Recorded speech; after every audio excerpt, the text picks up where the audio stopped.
আমার নন্দের ছেলে আমাদের সাথে আমাদের বাড়িতেই থাকত। সে সবসময় আমাকে লুকিয়ে লুকিয়ে দেখত। একদিন আমি জামা কাপড় পাল্টাছিলাম। হঠাৎ আমি দেখতে পেলাম যে আমার নন্দের ছেলে আমাকে আড়াল থেকে দেখছে। আমি তাকে ধরে খুব মারি, সবার সামনে তাকে মেরে বাড়ি থেকে বের করে দিই। একদিন আমি বাজার থেকে ফিরে এসে আমার মেয়ের ঘরে যাই, আর সেখানে গিয়ে আমি যা দেখি তা দেখে আমার হুঁশ উড়ে যায়। কারণ আমার মেয়ের সাথে ববিতা কাজ করার সময় একটু চোখ কান খোলা রাখবে। সবসময় তাড়াহুড়ো করে কাজ করো তুমি। আমার শাশুড়ির গলার আওয়াজ শুনে আমি তাড়াতাড়ি কড়াইয়ের তেলে পেঁয়াজ ঢেলে বাইরে বেরিয়ে আসি। কে জানে আমি আবার কি ভুল করে ফেলেছি। আমার বিয়ের ৮ মাস হয়ে গেছে, আর এই ৮ মাসের একদিন ও যায়নি যেদিন আমি শাশুড়ির বকা খাইনি। আমার শাশুড়ি এক হাতে ঝাড়ু নিয়ে টিনের বাক্স কাছে দাঁড়িয়েছিলেন, যেটা দেওয়ালের সাথে লাগা ছিল। টিনের বাক্সের পেছন থেকে ঝাড়ু দিয়ে জোর করে ধুলো বের করার চেষ্টা করছিলেন। এটা ওনার রোজ দিনের কাজ, ঘরের কোনায় কোনায় গিয়ে আমার কাজের খুঁত বের করা। আমার স্বামী সবুজের আসার সময় হয়ে গেছে। সে যদি এসে তার মায়ের হাতে ঝাড়ু দেখে, তাহলে আমার কপালে দুঃখ আছে। আমি এগিয়ে গিয়ে মাকে বলি, ঝাড়ুটা আমাকে দিন মা, আমি ধুলো বের করছি। শাশুড়ি মা মুখটা বেজার করে আমার হাতে ঝাড়ুটা ধরিয়ে দেন, আর বলেন, যখন আমার মেয়ে ঘর পরিষ্কার করত তখন পুরো বাড়ি চকচক করত।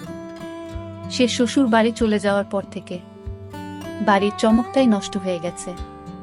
উনার কথা শুনে আমার খারাপ লাগে। আমি সারাদিন ধরে বাড়ির কাজ করতাম, কিন্তু কিছুতেই উনার মেয়ের মতন কাজ করতে পারতাম না। অনেক কষ্টে আমি কোণা থেকে না দেখতে পাওয়া ধুলো বের করে যখন রান্নাঘরে যাই, তখন দেখি সব পেঁয়াজ পুড়ে কালো হয়ে গেছে। আমি বুঝতে পারছিলাম না আমি কি করব। বাড়িতে আর পেঁয়াজ নেই, আর বিকেলে আমার ননদ আসবে তার স্বামীর সাথে। আমি শাশুড়িকে কিছু না বলে চটপট ঘরে গিয়ে সবুজকে ফোন করে বলি সে যেন ফেরার সময় পেঁয়াজ কিনে নিয়ে আসে। এটা শুনে সবুজ একটু রেগে যায় আর বলে, তোমার সব কাজ শেষ মুহূর্তে কেন মনে পড়ে? কিন্তু যখন আমি তাকে অনেক অনুরোধ করি, তখন সে রাজি হয়ে যায় আর ফেরার সময় পেঁয়াজ কিনে নিয়ে আসে। তার আগে আমি লুকিয়ে লুকিয়ে পোড়া পেঁয়াজগুলো ওখান থেকে সরিয়ে দিই। আমার নন্দের আসার আগেই আমি বিরিয়ানি বানিয়ে ফেলি। আমার নন্দের বিয়ে আমার সাথেই একসময় হয়েছিল। সে শ্বশুর বাড়ি চলে গেলেও তার সুস্মৃতি এই বাড়িতে রেখে গিয়েছিল। উঠতে বসতে আমার শাশুড়ি তার মেয়ের কথা বলতেন। আমি খুব যত্ন করে ডাইনিং টেবিলে খাবার সাজাই। আমরা সবাই যখন খেতে বসি, তখন আমার স্বামী আমার বিরিয়ানির খুব প্রশংসা করে, কিন্তু আমার শাশুড়ি আমার সব আনন্দে জল ঢেলে দেন। তিনি বলেন, কিন্তু আমার মেয়ের হাতের বিরিয়ানির রংটাও কত সুন্দর হতো। এটা শুনে আমার সারা দিনের খাটুনি মাটি হয়ে গেল। আমার পেটটাও একদম ভরে গেল, আর কোনো খিদে রইল না। আমি সবার এত বাসন তুলে সেগুলো রান্নাঘরে মাজতে নিয়ে যাই। আমার চোখে পানি চলে আসে। আমার বাপের বাড়ির কথা মনে পড়ে যায়। ওখানে বাবা আমার সব কাজের প্রশংসা করত। আমার রান্না করা খাবার তো সবাই চেটে পুটে খেত, আর এখানে হাজার চেষ্টা করা সত্ত্বেও কারোর আমার কাজ পছন্দ হয়ে ওঠে না। আমার স্বামী আর শাশুড়ি সারাদিন আমার নন্দের নাম করত। আমার ননদ তাদের প্রাণ ছিল। আমার শাশুড়ির ভাইয়ের ছেলের বিয়ে ছিল, আর তার জন্য আমি জামা কাপড় খুঁজছিলাম। তখন আমার শাশুড়ি আমার ঘরে এসে বলেন, বৌমা, আজ তুমি শাড়ি পরে যেও, কারণ আমার মেয়েও শাড়ি পরে।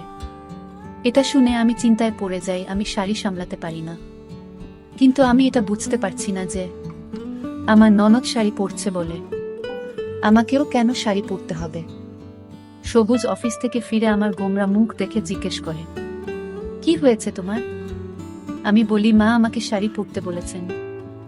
আমার শাড়ি পরতে ভালো লাগে না।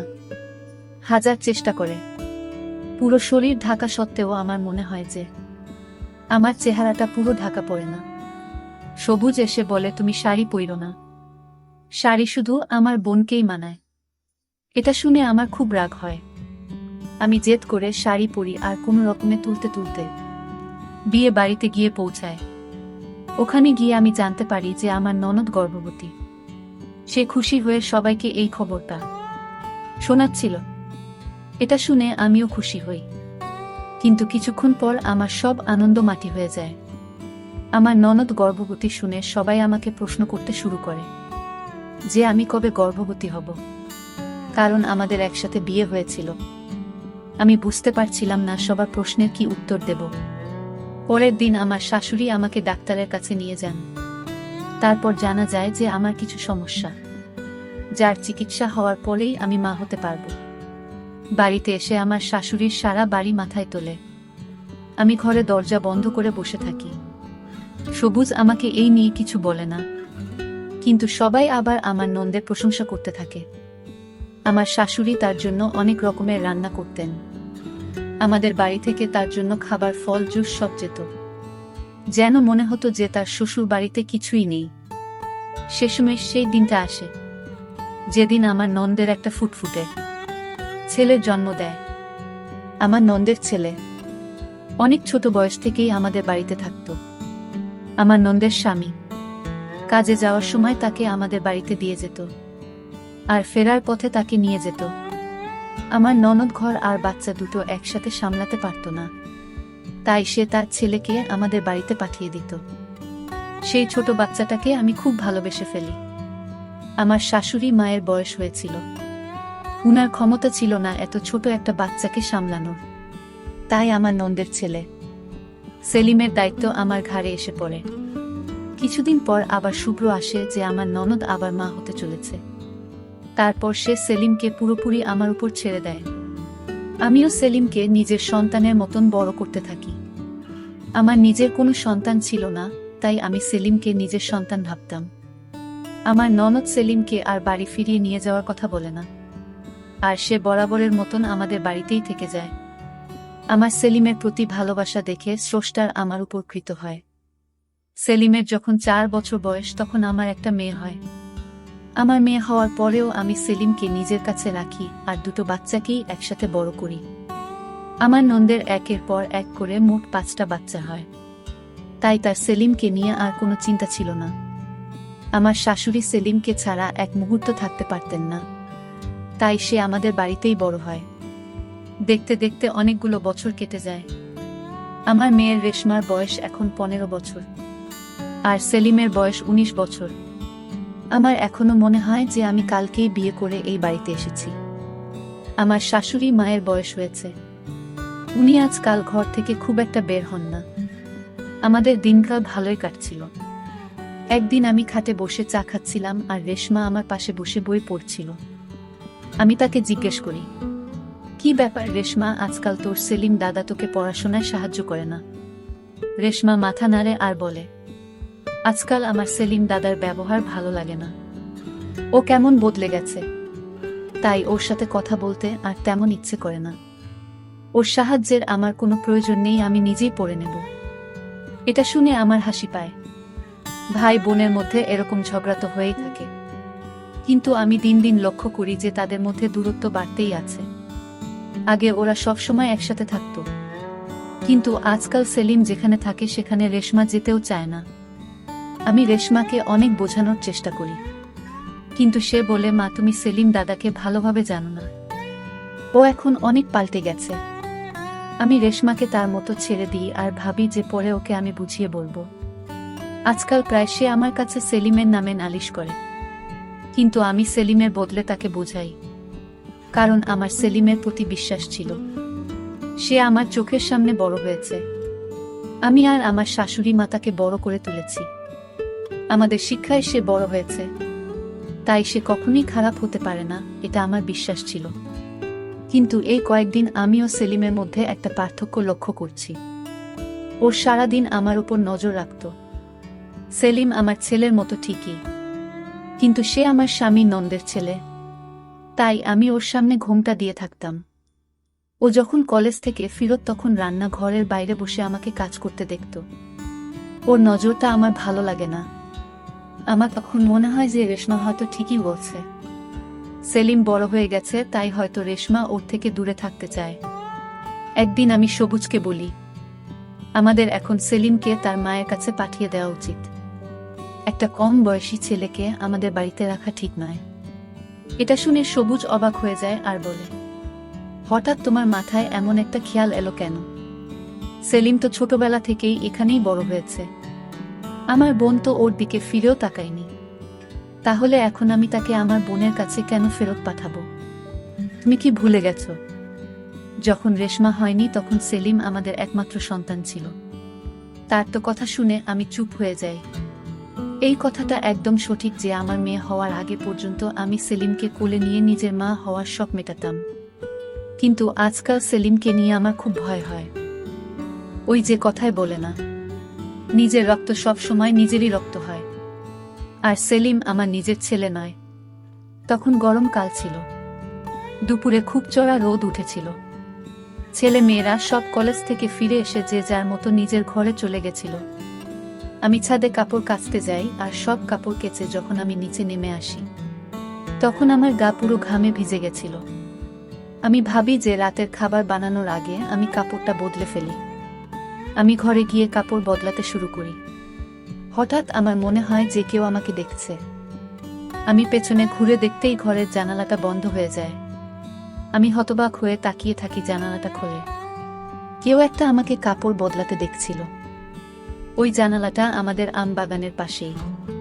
তাড়াহুড়োতে আমি জানালাটা বন্ধ করতে ভুলে গেছিলাম। আমি দূরে আম বাগানের দিকে যাই। আমি দেখতে চাই কে আমাকে কাপড় বদলানোর সময় দেখছিল। বাড়িতে তখন সেলিম, রেশমা আর আমার শাশুড়ি মা ছাড়া আর কেউ ছিল না। আর সবুজ তখনও বাড়ি ফিরেনি। আমি বাগানে গিয়ে দেখি সেলিম আমার জানালার কাছে দাঁড়িয়ে আছে।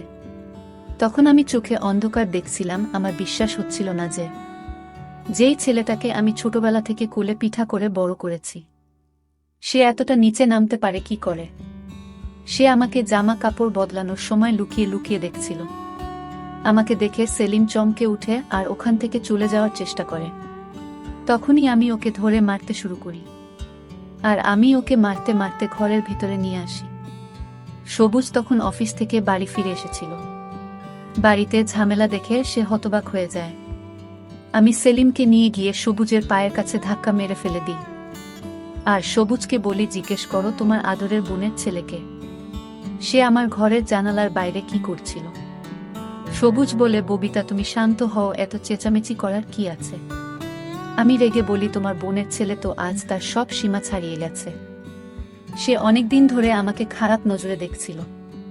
আজ সে আমার জানালা দিয়ে উঁকি মারছিল, কারণ সে জানতো যে আমি ছাদ থেকে কাপড় কেচে নিচে এসেছি। আর এখন আমি কাপড় পাল্টাতে ঘরে যাব। তখন আমার শাশুড়ি মা ঘর থেকে বেরিয়ে এসেছিলেন। আমার কথা শুনে সবাই হতবাক হয়ে যায়। সবুজ বলে, কবিতা তুমি যা বলছো ভেবে চিনতে বলছো তো? আমি বলি, তুমি তোমার ভাগিনাকে জিজ্ঞেস করো না। সবুজ সেলিমের দিকে তাকায়, কিন্তু সেলিম চুপচাপ অপরাধীর মতো মাথা নিচু করে দাঁড়িয়েছিল। আমি সেলিমকে বাড়ি থেকে বের করে দেই। সে আমার নন্দের বাড়িতে ফিরে যায়। আমার শাশুড়ি মা তো বিশ্বাসই করতে পারছিলেন না যে সেলিম এমনটা করতে পারে। আমি বা শাশুড়ি মাকেও তো তাকে এমন শিক্ষা দিইনি, তাহলে এমনটা কি করে হলো? আমারও এটা বিশ্বাস করতে কষ্ট হচ্ছিল, কিন্তু আমি সবটা নিজের চোখে দেখেছিলাম, তাই আমার আর কোনো সন্দেহ ছিল না। আমি পরিবারের সকলকে সেলিমের এই নোংরা কাজের ব্যাপারে বলে দিই। এতে সবাই সেলিম আর আমার নন্দের নামে ছিটছিট করে। এই ঘটনাটার পর প্রায় 7 দিন কেটে গেছে। এই 7 দিন আমার শাশুড়ি মা একবারও তার ঘর থেকে বেরোয়নি। সবুজ তো আমার সাথে বেশি কথা বলে না, আমিও চুপচাপ ছিলাম। রেশমা সারাদিন নিজের ঘরেই থাকত। আমার তো এখন ভয় হতে থাকে যে যদি সেলিম রেশমার সাথে খারাপ কিছু করত, তখন আমরা লোকের কাছে কি করে মুখ দেখাতাম। সেলিমে যাওয়ার পর আমি বুঝতে পারি যে সেলিম বাড়ির অনেক ছোটখাটো কাজ করে দিত। ও চলে যাওয়ার পর সেই সব কাজ আমার ঘাড়ে এসে পড়ে। আমাকে রোজ বাজারে যেতে হতো। সবুজ সারাদিন অফিসে থাকতো আর সে অনেক বেলা করে ফিরত, তাই কিছু কেনার দরকার হলে আমাকে বাজারে যেতে হতো। একদিন দুপুরে খুব চড়া রোদে আমাকে বাজারে যেতে হয়। আমি কয়েকটা কেনাকাটা করে তাড়াতাড়ি বাড়ি ফিরে আসি। বাড়ি এসে আমি প্রথমে রেশমার ঘরে গিয়ে তার পছন্দের কেকটা দিয়ে আসি। সেই ঘরে পড়াশোনা করছিল। আমি তার জন্য তার পছন্দের কেকের দোকান থেকে কেক আর চকলেট কিনে এনেছি। রেশমা তখন তার ঘরে লেখাপড়া করছিল। তারপর যে আমি রেশমার ঘরে গিয়ে দরজাটা খুলি, অমনি আমার আত্মা কেঁপে উঠে। আমার মেয়ে একটা ছেলের সাথে বিছানায় শুয়েছিল। রেশমা হয়তো ভেবেছিল আমার বাজার থেকে ফিরতে দেরি হবে। তখন আমাকে দেখে তার চেহারার রং পাল্টে যায়। তার পাশে শুয়ে থাকা ছেলেটা দ্রুত করে ওঠে, ঘরের জানালা দিয়ে পালিয়ে যায়। আমি তার পিছু নিয়ে আম বাগানে যাই, কিন্তু সে পেছনে দরজা দিয়ে পালিয়ে যায়। সে এত তাড়াতাড়ি পালায় যেন মনে হয় এটা তার প্রতিদিনের অভ্যাস। আমি হতাশ হয়ে বাগানে বসে পড়ি। রেশমা আমার জন্য জল নিয়ে আসে, কিন্তু আমি জলের গ্লাসটা মাটিতে ফেলে ভেঙে ফেলি। আমি রেশমার চুলের মুঠি ধরে বলি, সত্যি করে বল, এসব কতদিন ধরে চলছে? ওই ছেলেটা কে ছিল যে দুপুর বেলা তোর ঘরে ঢুকেছিল? রেশমা ভয়ে কেঁদে ফেলে, কিন্তু আমি বলি, আজ আমার হাত থেকে তুমি কিছুতেই বাঁচতে পারবে না। রেশমা কাঁদতে কাঁদতে বলে, এই ছেলেটা আমার সাথে কলেজে পড়ে। আমি ওকে খুব পছন্দ করি, কিন্তু সেলিমের ওকে পছন্দ ছিল না। সেলিম চাইতো না আমি ওর সাথে মেলামেশা করি, কারণ ওর মনে হতো ও খারাপ ছেলে। রেশমা আরও বলে যে সেলিম রেশমাকে ওই ছেলেটার সাথে মেলামেশা করতে বারণ করত, আর এই কারণেই ওদের মধ্যে দূরত্ব বেড়েছিল। রেশমার পছন্দ ছিল না সেলিম তাকে কোনো কাজে বাধা দিক, আর সেলিম রেশমাকে ভুল পথে যেতে দিতে চায়নি। সেলিম আমাকে রেশমার ব্যাপারে অনেকবার জানাতে চেষ্টা করেছিল, তাই সে আমার আশেপাশে ঘুরত, কিন্তু তার সাহস হয়ে ওঠেনি। এই কথাটা আমাকে মুখ ফুটে বলায় রেশমা সেলিমের বিরুদ্ধে আমার কান ভাঙাত, ওর নামে খারাপ কথা বলতো। তাই আমি সেলিমের নজরের খারাপ অর্থ বের করেছিলাম, কিন্তু সেলিম আসলে আমাকে রেশমার ব্যাপারে বলতে চেয়েছিল। সেদিনও যখন আমি জামা কাপড় পাল্টাছিলাম, তখন ওই ছেলেটা রেশমার সাথে দেখা করে বাগানের পিছনে দরজা দিয়ে পালাচ্ছিল। তার নজর যখন আমার জানালার দিকে পড়ে, তখন সে সেখানে এসে আমার ঘরের জানালা দিয়ে উঁকি মারে। সে লুকিয়ে লুকিয়ে আমাকে দেখছিল। আমি যখন বাগানে গিয়ে পৌঁছাই, তখন ওই ছেলেটা পেছনে দরজা দিয়ে পালিয়ে গেছিল। সেলিম বুঝতে পেরেছিল যে সে বাগানে আছে, তাই সে তাকে ধরার জন্য বাগানে গেছিল। আমি যখন বাগানে যাই, তখন আমি সেখানে সেলিমকে দেখতে পাই, আর আমার মনে হয় যে সেলিম আমার ঘরের জানালা দিয়ে উঁকি মারছিল। কিন্তু আসলে সেটা সেলিম ছিল না, সেটা ছিল রেশমার প্রেমিক সবুজ। আর আমার শাশুড়ি মা যখন সেলিমকে প্রশ্ন করে, তখন সে কোনো কথা বলে না, কারণ সে রেশমার সম্মান বাঁচাতে চেয়েছিল। এটা যদি জানাজানি হতো যে রেশমা তার নিজের বাড়িতে তার প্রেমিকের সাথে দেখা করে, তাহলে সবাই ছিছি করত। আমার শাশুড়ি মা সবাইকে বলে বেড়াতো যে আমি আমার মেয়েকে শিক্ষা দিতে পারিনি। সেলিম চায়নি আমার দিকে কেউ আঙুল তুলুক, তাই সে সব দোষ নিজের ঘাড়ে নিয়ে নিয়েছিল। রেশমার সবটা জেনেও চুপ করেছিল, সে কাউকে সত্যিটা বলেনি। রেশমার কথা শুনে আমার হুঁশ উড়ে যায়। আমি না জেনে অনেক বড় ভুল করে ফেলেছি। আমি যাকে দোষী ভেবেছিলাম, সে আসলে আমার বাড়ির সম্মানের কথা ভেবে এত কিছু সহ্য করেছে। আমাকে এখন যে করেই হোক ভুলটা শুধরে নিতে হবে। আমি তখনই আমার ননদের বাড়িতে চলে যাই। সেখানে গিয়ে সেলিমের কাছে হাত জোর করে ক্ষমা চাই। সেলিম আমাকে জড়িয়ে ধরে বলে, মামি, তোমার ক্ষমা চাওয়ার কোনো প্রয়োজন নেই। আমি তোমাকে খুব ভালোবাসি, তোমার জন্য আমি সবকিছু করতে পারি।